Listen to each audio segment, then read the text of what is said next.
Good evening, beautiful woman. Welcome to Isaya's Inspiring Evenings, a podcast full of goddess series, witches' secrets, colors of women and fairy seasons to integrate serenity, abundance, joy, and magic into your life. I am Isaya Bell, creatrix, magical pragmatic inspiration mentor, tech goddess teacher, and traveling priestess. And this podcast aims to accompany you for peaceful and inspiring evenings. Isaya's Inspiring Evenings has had various iterations and styles and is published irregularly. Subscribe to the podcast on the platform of your choice to be informed of the publication of each new episode.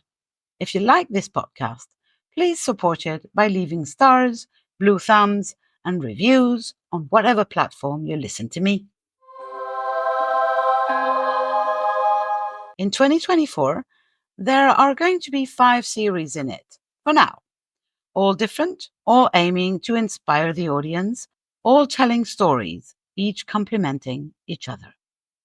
One series, titled Women Lighting the Way, is about women's stories, centering around the past or future speakers from the various Women Lighting the Way summits, adding to the virtual library of women's stories and providing a much-needed counterpoint to the many men's stories going around in our world of patriarchy. This is one of those episodes, and I am happy to invite you to listen to the story of Julee Duessing, recorded in 2022, entitled How I Embraced My Calling While Kicking Fear to the Curb. Enjoy!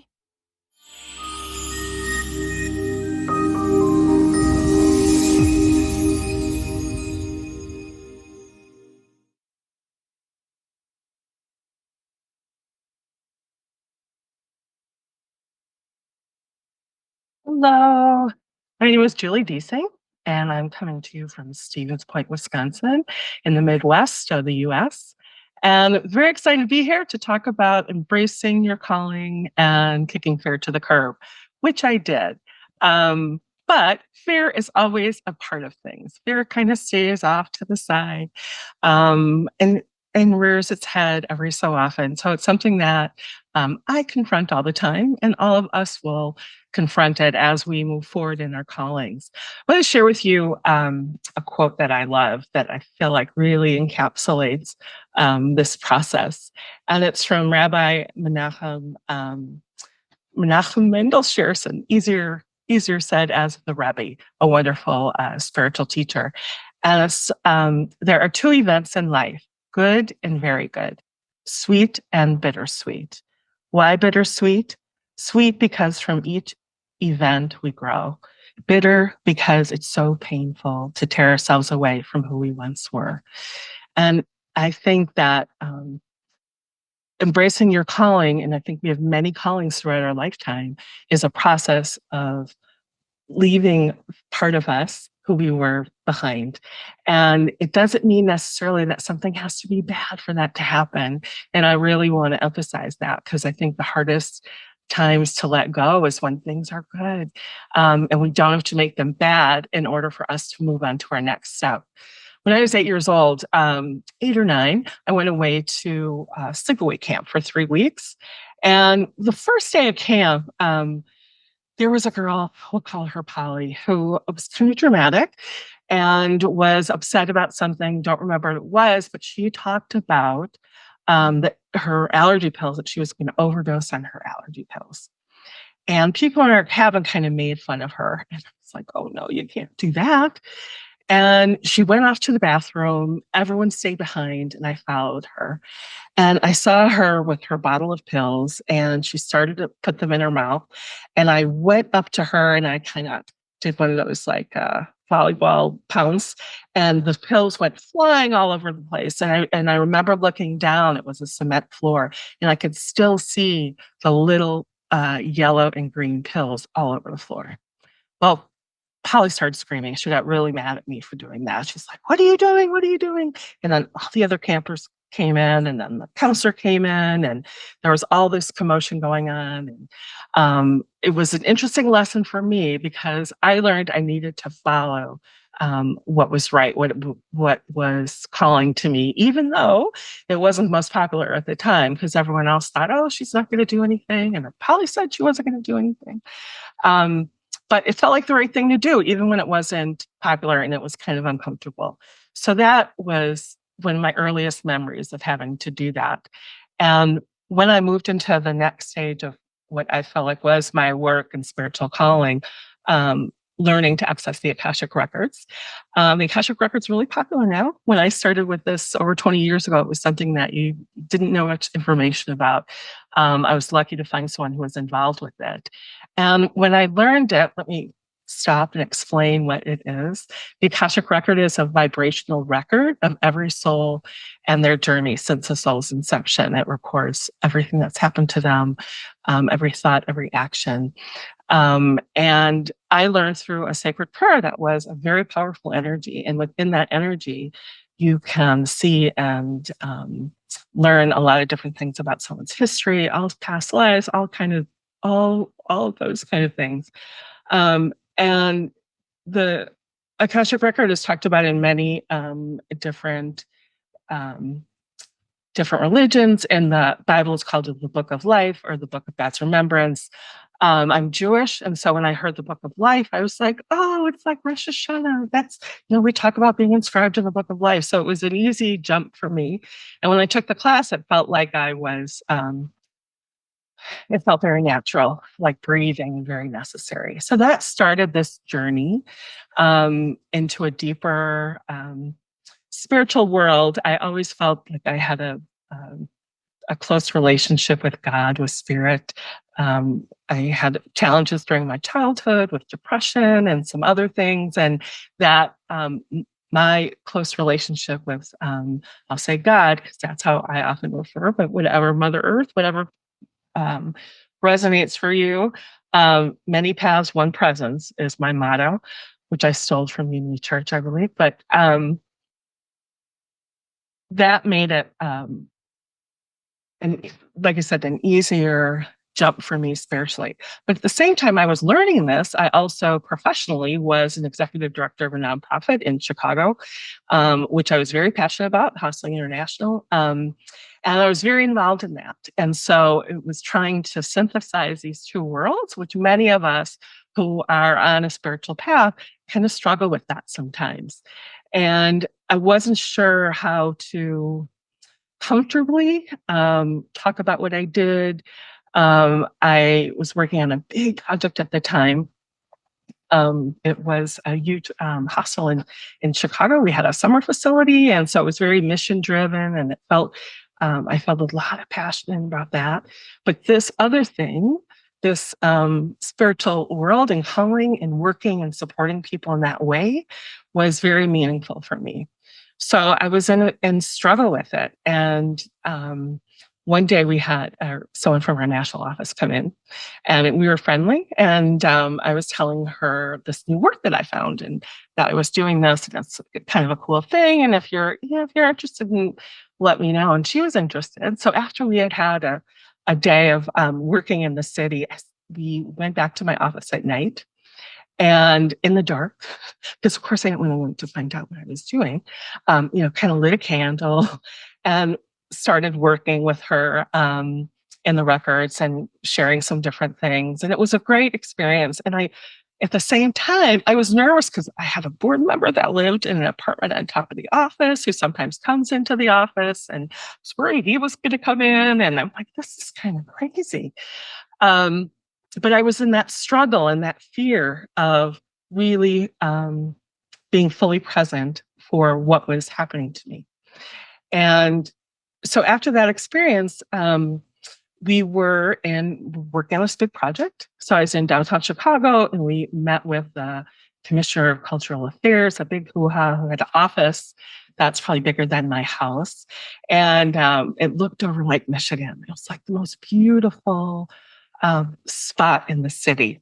And Lake Michigan, for those of you from from other countries. It's kind of like a big ocean. You can't see the other side of it. And so we're in this important meeting, and the commissioner is really supporting our project, which we absolutely needed to get anything done. And I was present for the meeting, but there was a part of me that wasn't. I could still see it, like just staring into out into the city and in the office and seeing this gorgeous space and just feeling like, I should be so excited to be here, and I'm not. I feel like I was feeling this pull that there's something more. There's something more. And all at the same time, I had all of this guilt because this is a great project. I'm getting all this support. This is really meaningful. It'll help a lot of people. So after that, I finally decided I had to let go and leave the job, which was really hard. It was a decent paying job, had benefits, and I was kind of going off into the nowhere. Like, what was I going to do? Starting my business in a more conscious, concrete way. But I decided to do it, much to my parents' dismay. And at first, it was very scary because I thought, I'm not sure what I'm doing. It was hard to say goodbye to everyone. The interesting thing that happened, though, once I left years down the way, the project I was working on was a $2 million, 250-bed project, and it became a, $10 million, 500-bed project. And someone else came in and finished the job. And so I thought, wow, I wasn't the person, even though it was so hard to leave and it felt so right, because it was so much bigger than what I was able to hold for it at the time. And I wasn't the person to bring that forward. And by me leaving, following my calling, it allowed other people to come in and create something even bigger. So that I feel really, really good about. And it was a great lesson, and not, Martin Luther King has a saying about not being to see the whole staircase, just see the next step. And that's what I did. I saw the next step, I let go, and like a fabulous staircase appeared.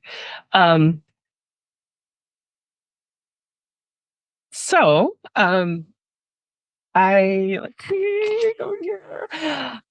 So I'm building my business, still living in Chicago. And at the time, I was working with kind of like a group of people who also worked in this process. And they asked me to become a teacher of this. And I'm just like, I don't know if I could do that. I'm not really, some of the people I felt like were, how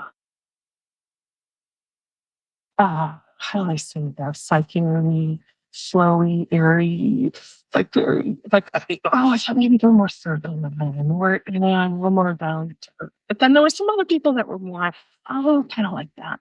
And what I started to realize was, everyone has their own audience. Just like on this summit, you have all different kinds of people with lots and lots of talent. And each of us will be drawn to different people that feel like, oh yeah, this is something. So I was still kind of struggling with that. I was like, well, I'm not sure. I didn't commit to anything. And I went on a retreat. And this was a unique retreat. It was by an organization called Conduit. That there's a next generation that's still doing this. And it was an organization that was started by four women, four social workers, I believe, and they were larger women, and they came together to support each other. And they had this retreat at a center for larger full-figured, that whatever the appropriate term is, women, to come together and to support each other and celebrate and be in our bodies. So I signed up for it, and it was at a retreat center that was a religious Christian Brothers retreat center. It was really big, so everyone had their own small room, and there was different activities going on. So I woke up in the morning, and they were going to have aerobics. And so I'm getting dressed, trying to figure out what to wear for the aerobics. And it hit me for the first time. It kind of doesn't matter what. Because I was so used to always trying to cover everything up, cover up my belly, cover up my thighs, I'm like, but everyone's a large woman. It doesn't matter. So it was very freeing. So I went and did the aerobics class, which was taught by a larger woman. And that evening, there was a pool party. So it was a beautiful built-in pool. And it was a tradition of this group to go skinny dipping in the pool. This is very prominent. And I thought, first of all, I love swimming. I'm like a mermaid at heart. It's just something I've always done and feel so free. And I've never skinny dipped. And I certainly never went into a pool naked with a bunch of women I didn't know. But I was like, wow, this sounds amazing. So it was at night and there was lights on, like soft lights. And we went in there, everyone in there, and just had a great time. It was so freeing. It felt so good to be present in my body, swimming, which is what I love to do. And everyone was really friendly. And it was wonderful. And the next morning, there was a meditation, an early morning meditation that got up for. And I went to the meditation, and in the meditation, it really became clear to me, yes, you could do this. You could be a teacher. And you're free. And I felt so good and confident in that moment that I went home and I'm like, yep, I'll do it. I'll do this Akashic teaching thing. Um, and that began a huge transition for me because I love teaching. I love empowering other people. Um, in my coaching, I have lots of different packages and things where I really want to see people thrive. And so this was like a huge step for me to do that. And when I did it, I started coming up with different offerings, and it was like a great creative outlet for me. Eventually, though, um, I was feeling like, oh, before I do that, I can tell you an exciting part. A few years after this retreat, I went back and did a retreat of my own, an advanced Akashic retreat, actually. And we rented the place and we got to use the pool and do cool things in the pool, but we didn't go skinny dipping. This was kind of a different crowd, but we did other uh, processes in the pool, which I loved. And it was wonderful because people came from Canada and from different states. And it was a wonderful supportive group. And it was really kind of full circle for me to come back into that space. So just wanted to share that. So I was going along and teaching and doing different workshops and things. And some things started to change within this group of people I was working with about the direction they wanted to go. And I thought, I felt the calling that this was just, it wasn't in integrity with where I was. This wasn't kind of how they were moving, didn't feel right, even though I loved the work. And so I took a lot of time and prayed about it and checked in. And I finally realized I had to let go. I had to let go of it because I couldn't be in something that was out of alignment with who I was and what I believed. And it was really hard because I love so much about it. And I felt like I had a community and my ego was involved because I had a title and this was a really cool thing. But I did. And I was living in Chicago at the time, right in the middle of the city. And I had been talking to God, praying about this and through the process. And I thought maybe there's another way. And so a whole new process came through for me. It was absolutely a co-creation of myself and spirit to come up with a new energy came in, new wording came in. We kind of negotiated the wording on some things that felt right, and it happened. And I was really shocked because I thought I'm sitting here in the middle of Chicago, like right in the city. Um, and how could this happen? I thought I'd have to go to Mount Shasta or Machu Picchu or someplace, even Wisconsin, which is a lot more country and quieter parts of it. But it happened right here. And I had asked why, like, why would this happen? And I didn't think it was going to happen to me. This was going to be with somebody else. And what came through is because you asked and because you said yes. Truth, which so much of life is about showing up. I know there's a famous quote about that. Life is 80% what happens to you, 90% what happens to you, 10% how you respond to it. I think that was Lou Holtz, famous football coach. I think, don't quote me, but that's the essence of it. You get it.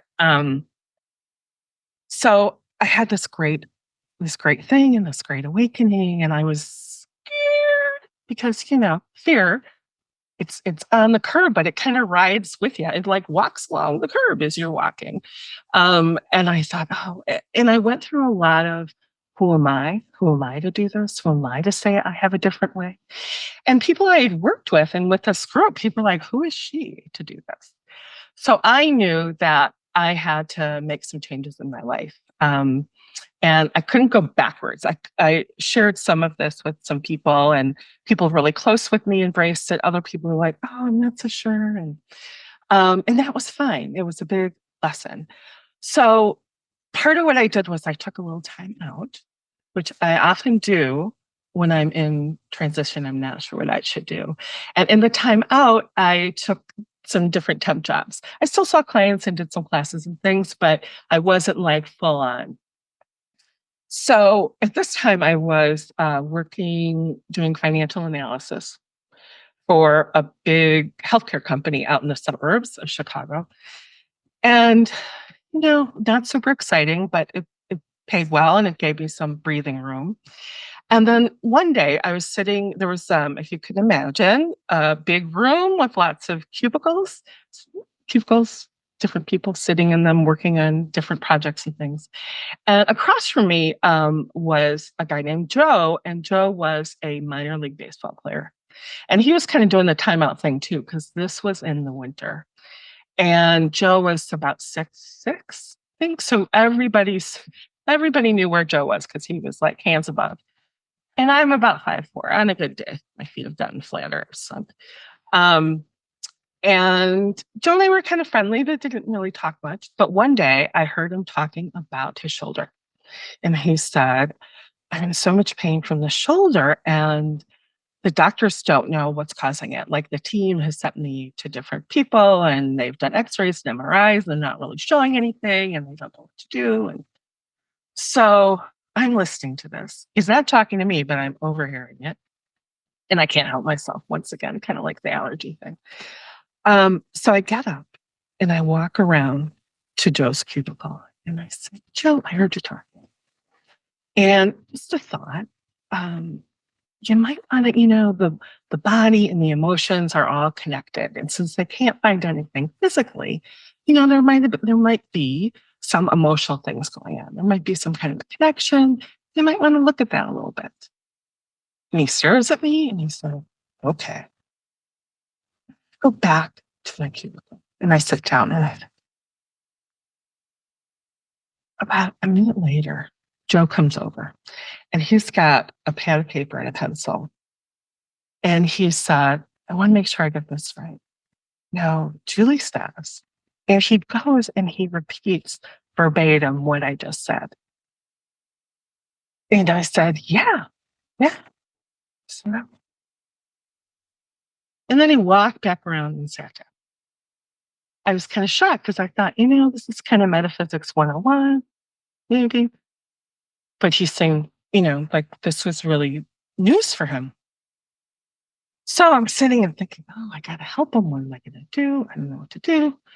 And then I get up and I go back around to Joe. And I said, I do some work around this that might be able to help you. And, maybe after work tomorrow, we could hang out a little bit and maybe I could do a little something. He said, okay, that sounds good. So I went back to my seat and I thought, I don't really do traditional healing work. And I can't do a whole blown session here in the office. So I just kind of let it go. And the next day after work, he stayed, I stayed. He comes back over, he sits down, and I just kind of put my hands on the shoulder area. And I did a lot of praying and just kind of connecting. Again, not a typical thing I do, but felt guided to do it. And I started getting all this information about his mom. And I just said, this might be connected with your mother. The pain in the shoulder, I'm just sensing this. And he went, he said, my mom died recently. And I'm having a hard time with it. And then he just started talking. And as he's talking, I just was like, trying to hold the energy. And different realizations came to him. And then we kind of finished up. And the next day, he told me he was feeling much better. Like his shoulder released, different thoughts about things came to him, and he was going to do some more work in there. And And it was so exciting for me. And I want to be clear, I don't think I did anything miraculous. It was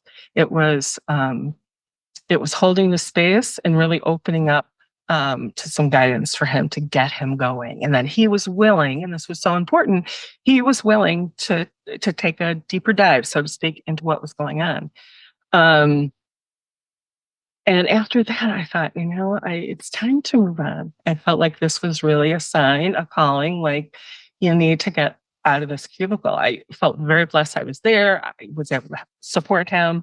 And he supported me by really giving me the information that I needed. And so I decided I needed to move out of the city, and felt like energetically it was just too confining to me. And I had spent quite a bit of time up at the retreat center in Wisconsin, a wonderful place that was run by Franciscan nuns who I got to know pretty well, and had a lot of transformation experience up there. So I loved the area. And someone at the time, I had been writing a newsletter on and off, and someone who had a retreat center up in northern Wisconsin, I'm kind of in central now, had contacted me about coming up there and maybe doing some work. And so I spent a little time up there. And on the way home, I kind of drove through different neighborhoods, different little towns. And I found Stevens Point and talked to some of the people there. And I'm like, oh, okay, this feels like a good spot. Intuitively, it felt great. I felt like people were more open. There's a university here. There's a co-op, and a wonderful spiritual bookstore, Living Spirit Books, Kindred Spirit Books. They've changed the name. Sorry, Laura. And had a chat there, and it felt right. It felt good. This is a complete opposite of how I usually make decisions. I'm a crazy analyzer. And I research and do all this kind of stuff. And I did not do that in this process. I felt very guided at that time. And so I went back up and found a place. And within a few weeks, a month, I moved up to Wisconsin with my dog Rudy and a U-Haul. And someone driving my car behind and drove up. Again, family not real happy that I was leaving. However, it was one of the best decisions I ever made. And moving here was a huge transition, but it felt like home. It felt like even on my darkest day, I felt really supported by the people in the community. And I started doing my work. A hole in my life at that time was I didn't have a relationship. I was close to 40, and I wanted to find someone to share my life with, and I felt like I was ready at that time. So I did crazy things, like not so crazy, but I took like a hunting class, learn to hunt class, because up here it was like, oh, it was a big thing. So I'm like, okay, I'll kind of get in with the local community. That didn't last too long. But it was interesting. It was interesting, and I had a new appreciation for for some of the culture here. And then there was other sides where people were very interested in what I was doing, and met wonderful people with that. And so I finally did meet my husband, Bill, which I felt was really an answer, was really a calling that was I focused so much on work, and in that process, my own personal development. And so I met Bill through Match.com. And he was not a local guy. He was going back and forth to Hawaii at the time. But he was from Wisconsin. And we got married, and we talked about having children. And I had always wanted children. And I remember I would spend time, because I'm a swimmer, I'd spend time at the YMCA, and I would see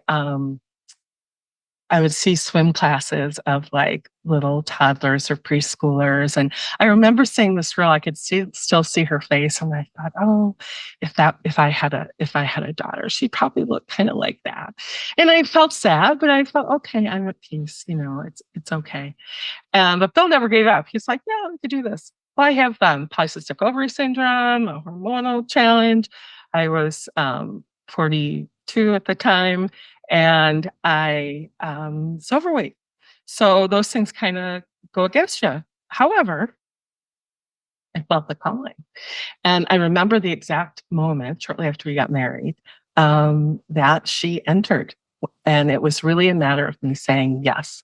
I remember feeling very connected to God and saying, yes, I allow, I allow, I allow. And she came, um, which I didn't know, which I didn't know right away, because it felt so like this is impossible.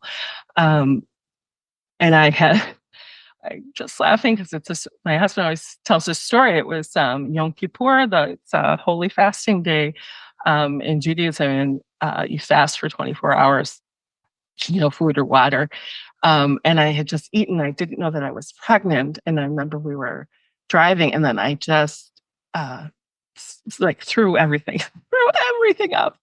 And Bill felt so bad because he's like, "Oh, you eat, so you have sustenance for the next 24 hours." And um, I didn't. Of course, if you're pregnant, if I would have known I was pregnant, then it would have been, okay to eat, drink. But it's kind of funny that it came in during that time, but it was a very holy time. And my body was like, oh, no, we don't want this. Anyway, so thankfully I have a wonderful daughter whose name is Eliana, which means God has answered me in Hebrew. And being her mom has been a big calling for me, and a wonderful gift, a wonderful teacher. And also, what came out of that is another piece of work for me was helping women to meet their mate. Not a dating service, it was Journey to Meet Your Mate, women, older, middle aged women who were looking for a first or second relationship or a third relationship or whatever, so that they could really meet someone who met them where they are and got ready to do that. So I spent time with that, and that was a wonderful experience. It was like another layer, another calling for me. And this continued for a while, and I was still doing my Akashic work. And I also had this feeling like there's something more. And I wasn't sure. I wasn't sure what that was. I love helping people with their callings, even in the advanced Akashic workshops and things I would do in retreats. I love putting on retreats. I would often do things about manifesting your calling and things like that. And one of my goals is I wanted to make it more approachable to people, because in the work I did, you kind of had to know this process first. And I was looking for something different, and also just something that was in alignment with who I was and who I had become. My spirituality is very broad. Um, However, Judaism is really important to me, and feeling in alignment with that, even though I work with people from all different backgrounds, and I believe that many different paths, and I honor everybody's path. So I thought, how I'm not really honoring my own, and I have my own struggles around that too.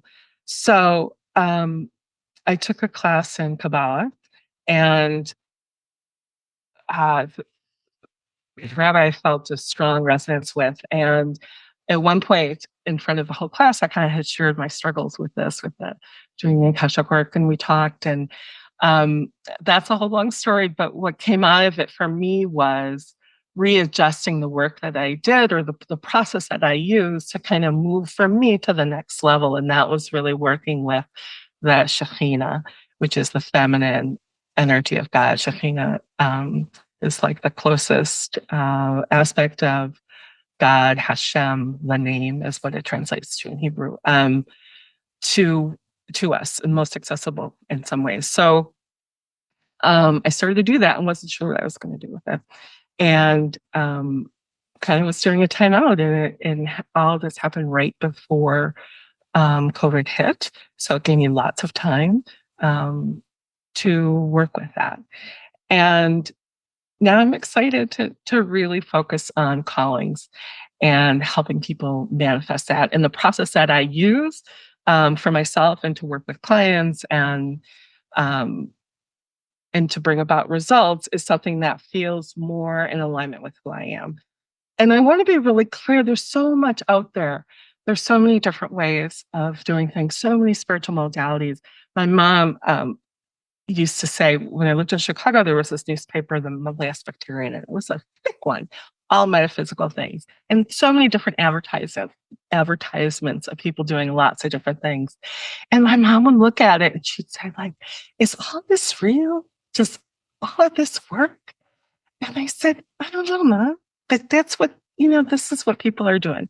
This is what they feel called to do. She's like, oh, And I think everyone has, lots of different gifts and talents, and to bring those forward in a way that's authentic for you is the most important thing. And letting go when something doesn't feel right does not make it bad. It's exciting for me to see, oh, there's all these other people doing kind of Akashic work. I don't know, how they do it or what exactly they're doing, but it's a whole different space than when I first started over 20 years ago. And it's okay for me to let go of that and move into something else. And how wonderful that so much is accessible to us now. And I think at this summit, if you watch the other people, you'll learn about a lot of different things and a lot of awesome people who have incredible talent. And it's really because they said yes. They said yes. So I encourage you to say yes and get the support that you need, and don't give up on yourself. So thanks for watching. Take care.